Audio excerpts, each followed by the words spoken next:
Hello guys, welcome to my YouTube channel. So si Kay Soto magbabalik sa bilig. At si Justin Brownlee, sad to say, baka palitan ng bagong import sa PBA.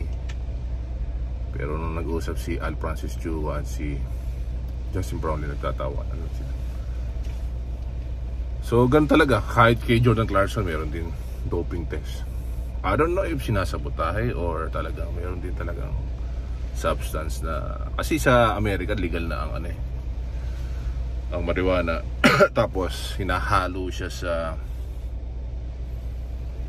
gamot. So I don't know ano man ang mga magiging sitwasyon, pero yung gold secure natin. At AJ Edu maganda ang pinapakita sa P-League. So abangan pa natin mga susunod na nakabanata tungkol kay Kay Soto.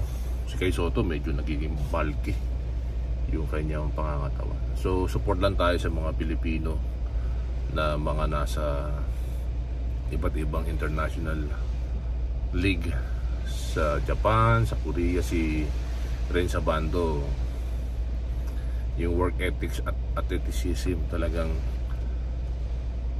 nagwawagayway ang pangalan ng ating kababayan na si Renza Bando. Hindi lang naman si Kay Soto ang pwede natin suportahan, at makikita niya sa mga iba't ibang updates sa news at sa mga vlogger. So ano ang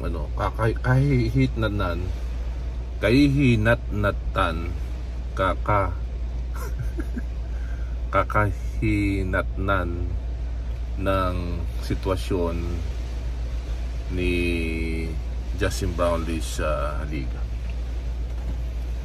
I don't know. Tingin ko positive is positive. Wala tayong magawa dyan. So let's wait and see what's gonna happen. Pero history is history. Nagawa na yung history. After 61 years, nakuha natin ginto. No doubt about it. Kaya lang, pinag-uusapan ngayon sa social media yung pagiging positive ni Justin Brownlee sa drug test. Which is, tingin ko naman, there's no political on that. Talaga lang nag-positive, nag-positibo. So anong gagawin natin doon? Hanggang dyan lang muna guys. Please like, share, subscribe to my channel. So medyo busy lang tayo sa ating pinaggagawa, kaya tuloy lang tayo. Bye bye.